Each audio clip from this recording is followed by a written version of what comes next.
मेरे नौजवान साथियों, आप सभी को मेरी शुभकामनाएं। आज हम लोग टेस्ट सीरीज 28 का अध्ययन करेंगे और टेस्ट सीरीज 28 का जो पहला क्वेश्चन है वो देखिए महमूद गजनवी से जुड़ा हुआ है। इसमें पूछ रहा है कि निम्न में कौन सा महमूद गजनवी के आक्रमण का कारण नहीं था। फर्स्ट दे रहा है वह यहां धन एकत्रित करने आया था।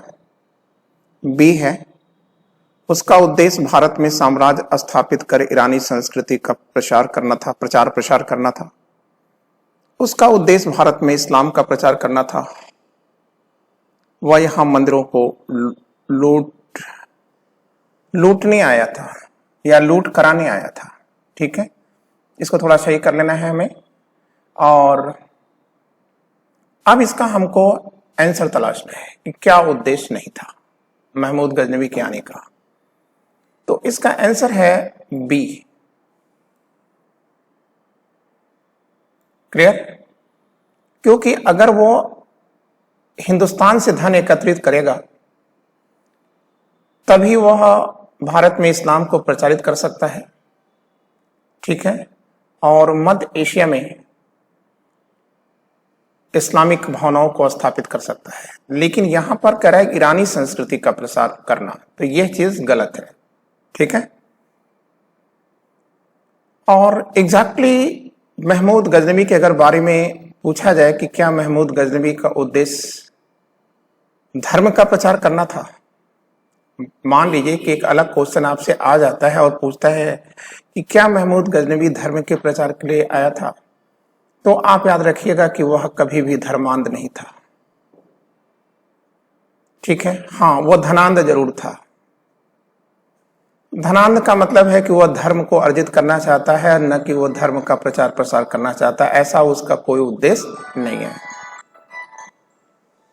अब हम लोग अगला पॉइंट देखते हैं। अगला पॉइंट कह रहा है कि महमूद गजनवी का दरबारी इतिहासकार कौन था।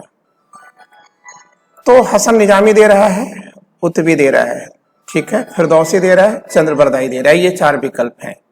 तो पहले तो हम लोग इसका आंसर कर लेते हैं। इसका आंसर हो जाएगा उतबी। ठीक है, अब हमको आगे की बात करनी है कि थोड़ी व्याख्या कर लें ये हसन निजामी क्यों नहीं है। तो आप कहोगे कि सर यह कुतुबुद्दीन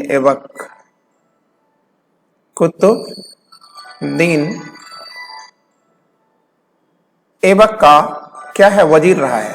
ठीक है, और ये जो फिरदौसी है उसके बारे में आप याद रखेंगे कि इसकी कृति है शाहनामा। ठीक है, शाहनामा है, और यह है महमूद गजनवी का एक राजकवि है। ठीक है, और ये जो शाहनामा उसने लिखा है, यह शाहनामा एग्जैक्टली है क्या, महमूद गजनवी की प्रशस्ति है। ठीक है, चंद्रबरदाई तो बहुत ही प्रचलित नाम है, आप इससे अच्छी तरह से परिचित हैं। ये जो चंद्रबरदाई है तो ये पृथ्वीराज के प्रशस्तिकार हैं या चारण कवि हैं। ठीक है, और उतबी की किताब भी आप याद रखिएगा। ठीक है, किताबुल यामनी इनकी किताब है। किताब का अर्थ क्या होता है, आप कहेंगे इतिहास, यामनी वंश का इतिहास। अब हम लोग तीसरी बात करते हैं। महमूद गजनवी के भारत पर आक्रमण का उद्देश्य क्या था। क्लियर? महमूद गजनवी के भारत पर आक्रमण का उद्देश्य क्या था। इस्लाम का प्रचार प्रसार करना नहीं। ठीक है, कहीं से भी वह धार्मिक व्यक्ति नहीं था, क्योंकि मैडम हैवल ने कहा था कि अगर महमूद गजनवी को यह पता होता कि सोमनाथ के मंदिर में उतना सोना है जितना कि सोमनाथ के मंदिर में है, तो वह मक्का की मस्जिद को भी लूटने से अपने को न रोक पाता। ठीक है, तो ऐसी स्थिति में इस्लाम का प्रचार प्रसार करना तो ऐसा था नहीं, क्योंकि कोई धर्म जो है नफरत नहीं सिखाता। कोई धर्म जो है जो निर्दोष लोग हैं उनकी हत्या का संदेश नहीं देता। अब कह रहा है कि गजनी साम्राज्य का विस्तार करना। ठीक है, नहीं, ऐसा भी कुछ नहीं है। मूर्तियों को तोड़ना व मंदिरों को लूटना ये तो कोई उद्देश्य नहीं, ये तो एक अचानक घटनाएं हो जाती हैं। ठीक है, मध्य एशिया में एक बड़े साम्राज्य की स्थापना के लिए धन संग्रह करना, यही इसका बेस्ट आंसर है।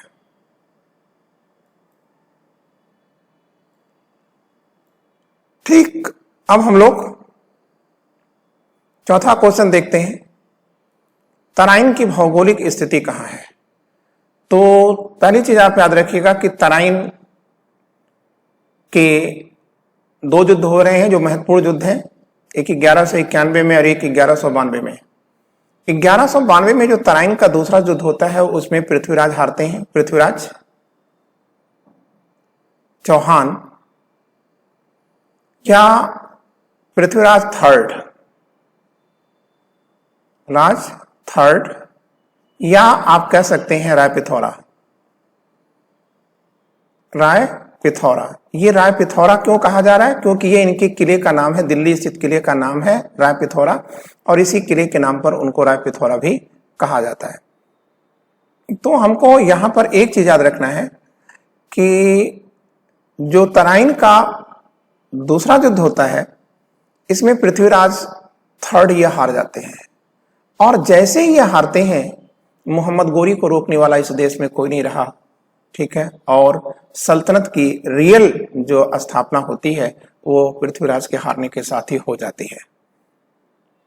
तो ऐसे महत्वपूर्ण स्थान के बारे में यह वाजिब है कि आप जाने कि यह कहां है। तो आप कहोगे कि सर ये तो सही है कि हरियाणा में है, ये भी सही है, लेकिन किस जिले में है? आप कहेंगे करनाल में है। आपसे अगर और पूछा जाए तो आप कह सकते हैं कि सर ये कुरुक्षेत्र के पास है। ठीक है, ये भी आपसे अगर पूछ लिया जाए कुरुक्षेत्र के बारे में तो आप याद रखिएगा कि उत्तर वैदिक काल में है। उत्तर वैदिक काल में आर्यों का उत्तर भारत में पहला विस्तार कुरुक्षेत्र तक ही हुआ था। ठीक है ना, क्लियर? और तब उन्होंने इस देश का नाम क्या रखा था? इस देश का नाम आर्यों ने क्या रखा? तो आपने एंसेंट हिस्ट्री में पढ़ा होगा, तब उन्होंने इस देश का नाम ब्रह्मर्षि देश रखा था। ठीक है, पहले इस देश का नाम उन्होंने क्या रखा था? सप्त सैंधो प्रदेश। ठीक है, सप्त सैंधो प्रदेश के बाद इन्होंने क्या रखा? ब्रह्मर्षि देश। ठीक है, अब हम लोग पांचवा क्वेश्चन देखते हैं। निम्नलिखित कथनों में से कौन सा कथन असत्य है? ठीक है, तो पहला विकल्प दे रहा है इल्तुतमिश दिल्ली की सल्तनत का दूसरा ऐसा सुल्तान था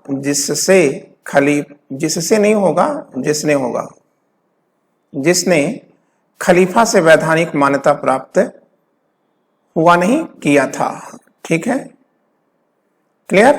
तो आप कह देंगे नहीं सर ऐसा नहीं है, ये गलत है। क्यों? क्योंकि इल्तुतमिश दिल्ली सल्तनत का पहला सुल्तान था जिसने 1228 में, ठीक है 29 भी आप लिख सकते हैं, 1228 में बगदाद के खलीफा अल कादिर बिल्ला से, ठीक है, अपने को मान्यता प्राप्त किया था। ठीक है, और उसके दूत, किसके दूत? खलीफा के दूत बगदाद से दिल्ली आए थे।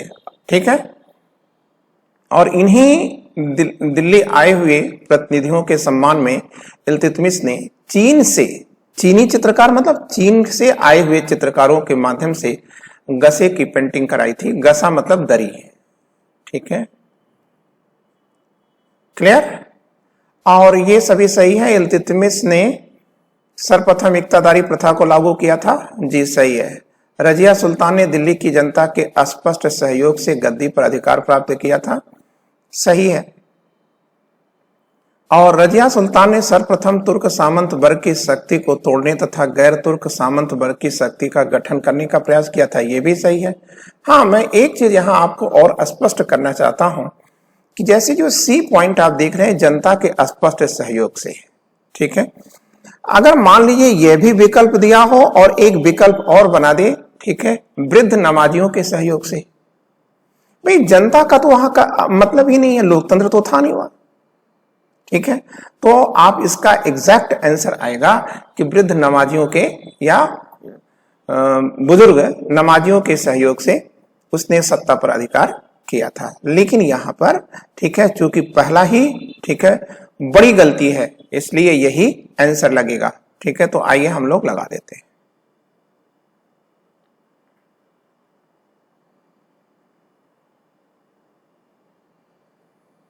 अब हम लोग आगे चले और छठा क्वेश्चन देखते हैं क्या है।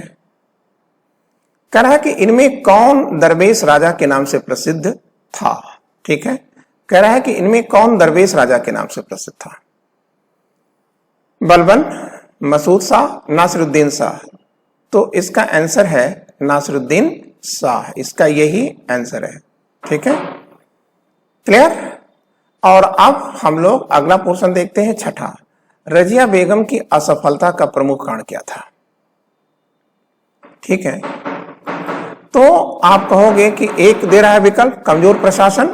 ठीक है, कमजोर प्रशासन नहीं, आर्थिक स्थिति, इसे कोई मतलब नहीं था। अमीरों का कुचक्र है, जी हां यही है, इसका ये सटीक आंसर यही है। तो अब थोड़ा सा हम आपसे वार्तालाप कर लेते हैं। देखिए, रजिया के पिता ने, मतलब इल्तुतमिश ने, इल्तुतमिश की शक्ति का आधार क्या था। इल्तुतमिश की शक्ति किस पर टिकी हुई थी। तो आप कहोगे कि सर 2 लोगों पर टिकी हुई थी, या आप पहले लिख दो 1 लोगों पर टिकी थी, उसके बाद फिर आप उसको 2 भागों में कर लेना।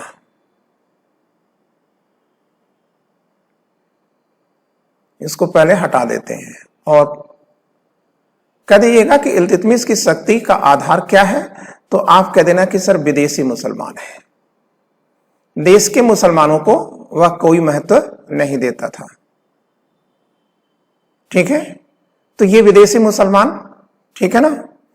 अब विदेशी मुसलमान 2 प्रकार के थे, एक था तुर्क, दूसरे थे ताजिक। तो जो तुर्क थे ये सभी गुलाम थे। ठीक है, और यही लोग सुल्तान के विश्वास पात्र थे। तो सुल्तान ने क्या किया, इल्तुतमिश ने क्या किया था कि इन्हीं तुर्कों से एक संस्था का गठन किया था जिसे चालीसा कहा जाता है,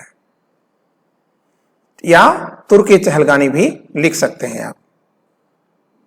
ठीक है, तुर्क ए चहलगानी। गानी का मतलब क्या होता है, समूह। चहल का मतलब क्या होता है, 40।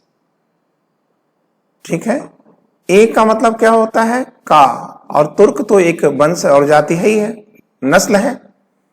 तो आपसे अगर पूछा जाए तुर्क ये चहलगानी क्या है, तो आप कहेंगे 40 लोगों का समूह तुर्क ये चहलगानी है, और इन्हीं से, ठीक है, हर बड़ी पद दिए जाते थे। तो जब तक केंद्र में सुल्तान ताकतवर था तब तक ये जो संस्था है चालीसा, ये उनके हुक्म को मानती रही।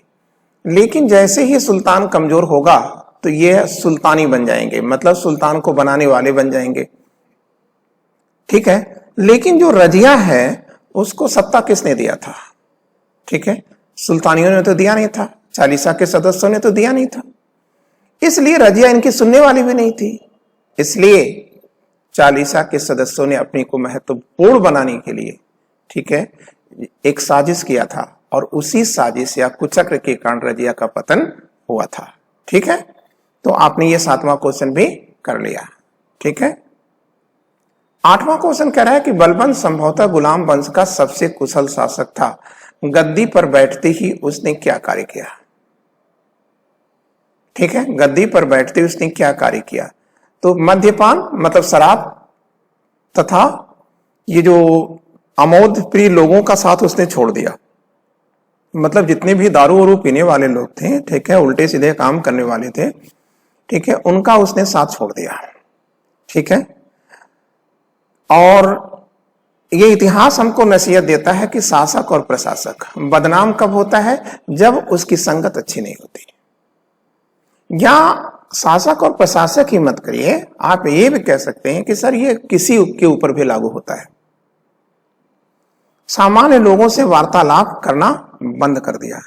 ठीक है, देखिए यहां पर भी मैं आपको बताऊं, आप ध्यान दीजिएगा कि जो सामान्य लोग होते हैं, ठीक है, उनकी सोच भी सामान्य ही होती है।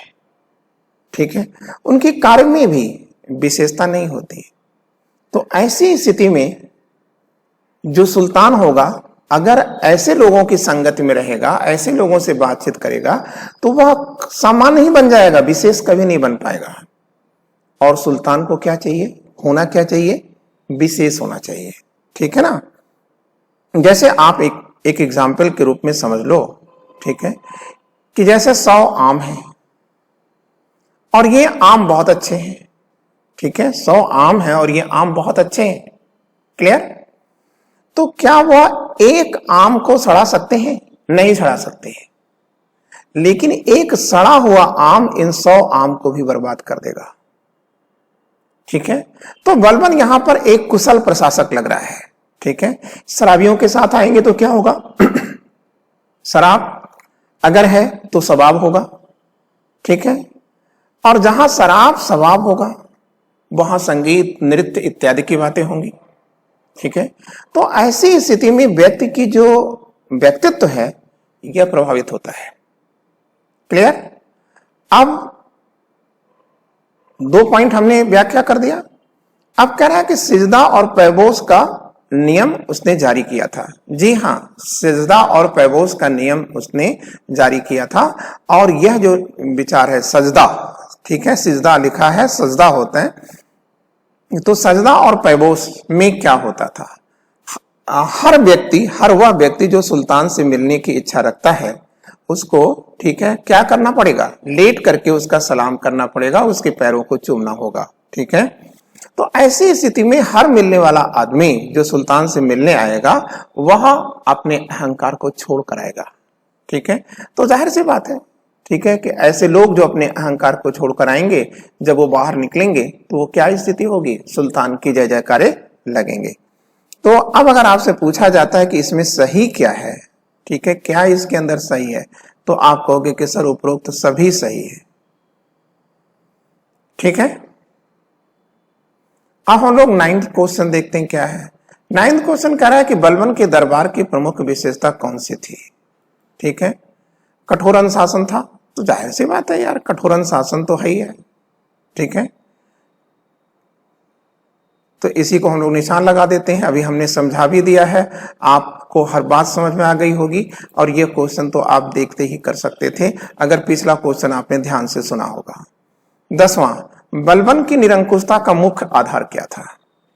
देखिए, निरंकुशता जो शब्द है इसका मतलब ये हुआ कि अंकुश का न होना ही निरंकुशता है। ठीक है। और अंकुश कब नहीं होगा? अंकुश कब नहीं होगा?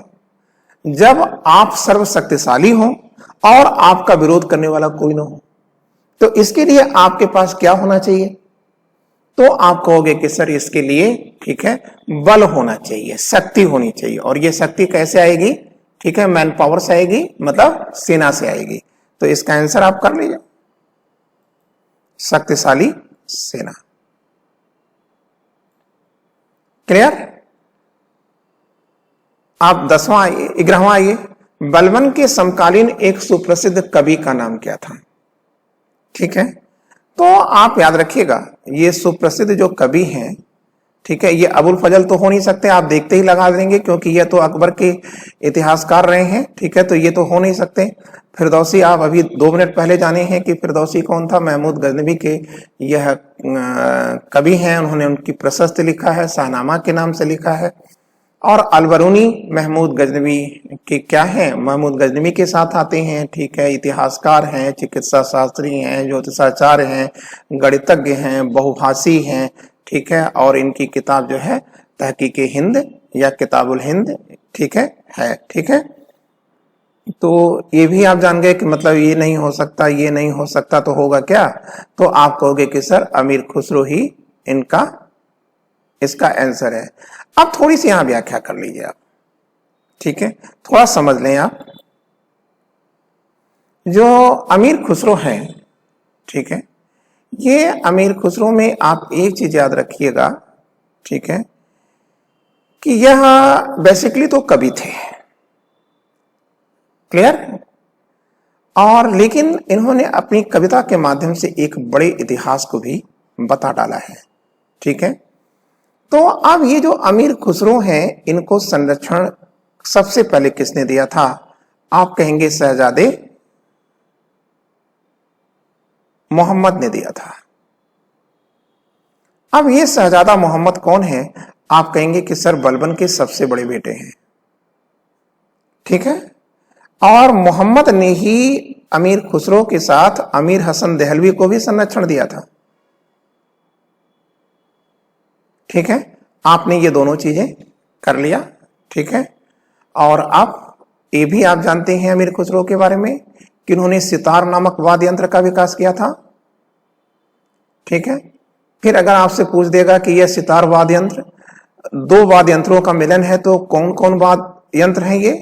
आप कहेंगे कि सर ईरान का तंबूरा या ईरानी तंबूरा और भारतीय बीड़ा, ठीक है। इसके अतिरिक्त अमीर खुसरो को, ठीक है, खड़ी बोली का भी जनक कहा जाता है, ठीक है। और ये भी जान लीजिएगा कि अमीर खुसरो को कव्वाली का भी जनक कहा जाता है,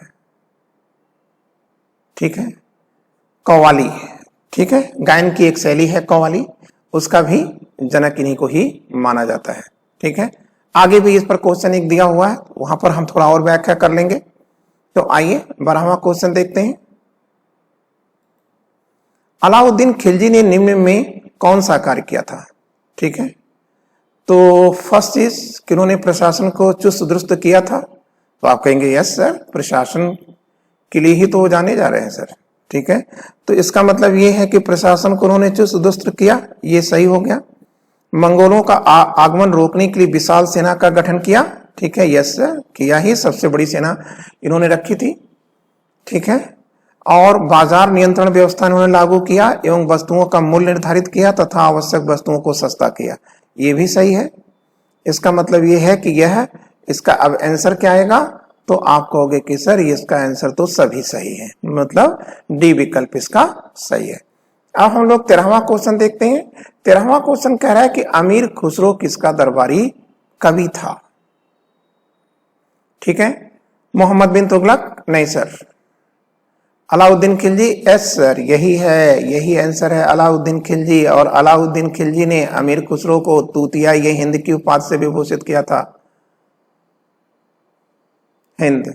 और एक बात आप याद रखिएगा, अमीर खुसरो, ठीक है, दिन में अलाउद्दीन खिलजी के दरबार में रहते थे और इनकी रातें निजामुद्दीन औलिया की खानकाह में या निवास में गुजरते थे, ठीक है। और एक बात आप और याद रखिएगा कि अलाउद्दीन के चित्तौड़ अभियान के दौरान आपसे अच्छा क्वेश्चन पूछेगा, अलाउद्दीन खिलजी के चित्तौड़ अभियान में कौन सा व्यक्ति, ठीक है, सेना के साथ गया था? वह और कोई नहीं, ठीक है, अमीर खुसरो ही थे, ठीक है।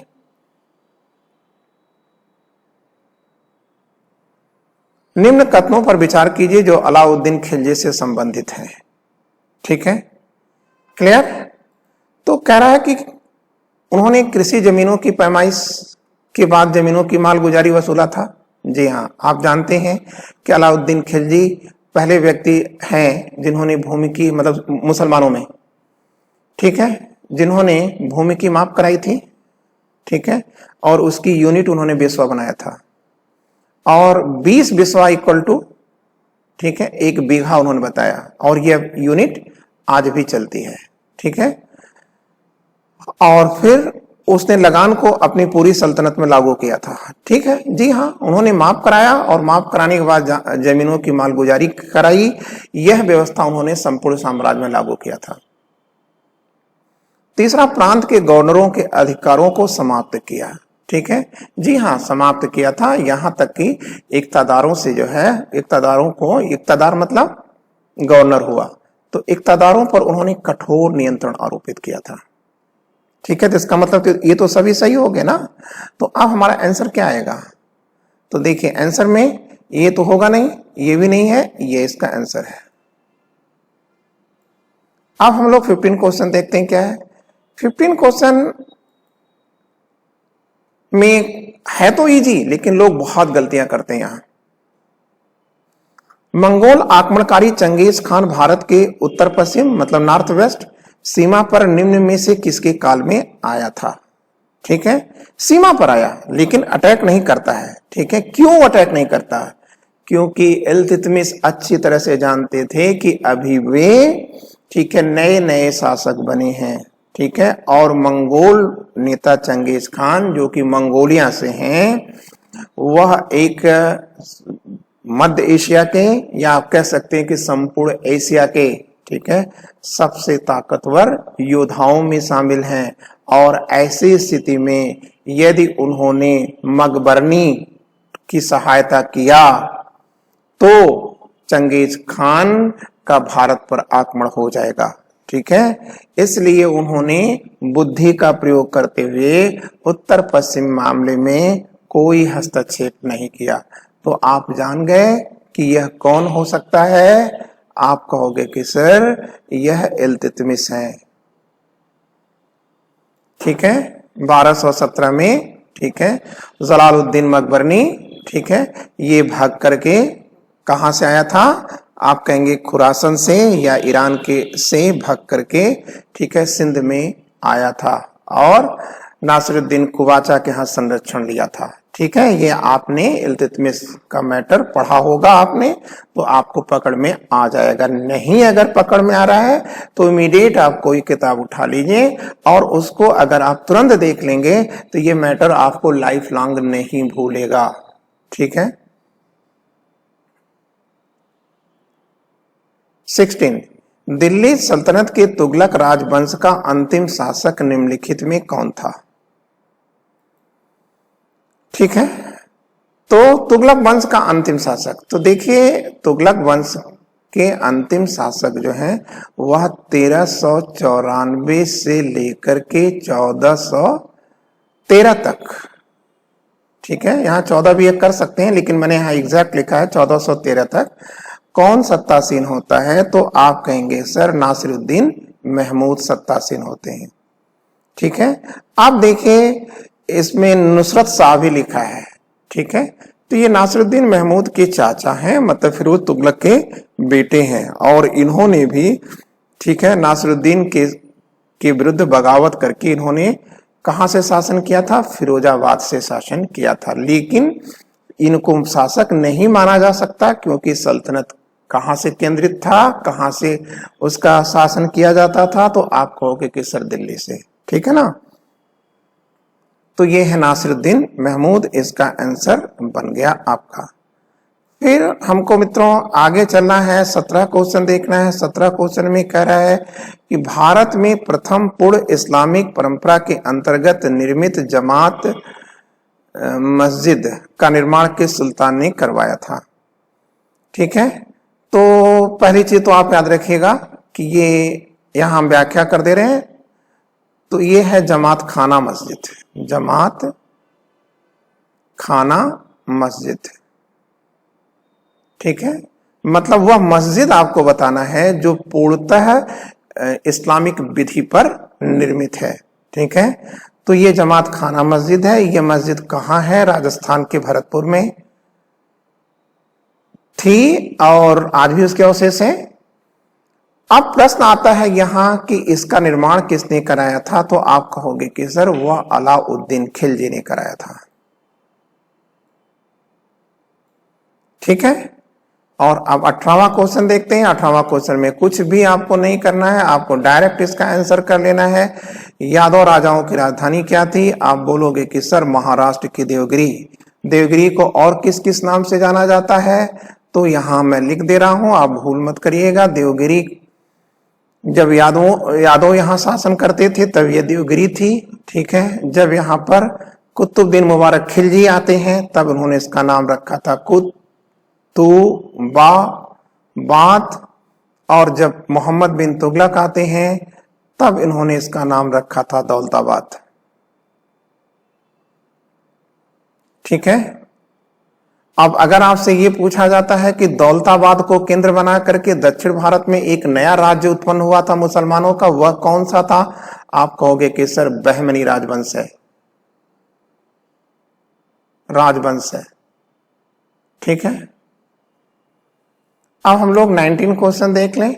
19 क्वेश्चन कह रहा है कि निम्नलिखित में से किसने दिल्ली के 8 सुल्तानों का शासन देखा है, ठीक है। तो आप पहली चीज इस क्वेश्चन को थोड़ा अपने अनुरूप चेंज कर लीजिए। देखिए निम्नलिखित में किसने, तो ठीक है अगर क्वेश्चन पूछा जाता है तो ठीक है, लेकिन आप इसका अगर शुद्ध करना चाहें तो आप ऐसे लिख लीजिए। ठीक है, हम सो काट नहीं रहे हैं, यहां या कर दे रहे हैं। निम्नलिखित में से किस कवि ने, ठीक है, 8 सुल्तानों का शासनकाल देखा था? तो जियाउद्दीन बर्नी नहीं है, कवि तो थे ही नहीं ये। अफीफ भी कवि नहीं थे, मिनहाजुल सिराज भी कवि नहीं थे। ठीक है, और वह व्यक्ति है जो कवि मन है, गजल का भी विशेषज्ञ है। ठीक है, वाद्य यंत्र भी बनाता है। ठीक है, और कव्वाली का भी वाद्य यंत्र है। वो बंदा है कौन? आप कहेंगे तूतिया ये हिंद अमीर खुसरो। और फिर हमने इसी से रिलेट करता हुआ 20वां क्वेश्चन बना दिया है ताकि आप कभी भी कंफ्यूज ना हो। निम्नलिखित में वह कौन सा सूफी संत था जिसने 7 सुल्तानों के शासन को देखा था? ठीक है, तो आप याद रखिएगा कि इसका आंसर है फर्स्ट, निजामुद्दीन औलिया। क्लियर? तो मैं यहां आपसे कहना चाह रहा था कि आप इन क्वेश्चनों को जब सॉल्व करते हैं तो सॉल्व करने के बाद हमें आप सुनते हैं, ठीक है, लिखते भी होंगे आप, तो ऐसी स्थितियों में आप कब बेहतर कर सकते हैं? बेहतर आप तब कर सकते हैं जब आपने हमें सुना और लिखा, और लिखने के बाद आपने हमारी इस व्याख्या को आपके पास जो स्रोत है, मतलब जो किताब आपके पास है, नोट्स आपके पास है, उसमें आप देखने की कोशिश करें। ठीक है, भले आपको वो मैटर पता हो, लेकिन अगर आप उस मैटर को वहां देखने की कोशिश करते हैं तो वह आपकी प्रैक्टिस में आ जाएगा और फिर आप कभी गलती नहीं करेंगे। तो मित्रों आज्ञा दीजिए, आज इतना ही। ठीक है, आपको पुनः मेरी शुभकामनाएं आने वाली परीक्षाओं के लिए। आज इतना ही, धन्यवाद, नमस्ते।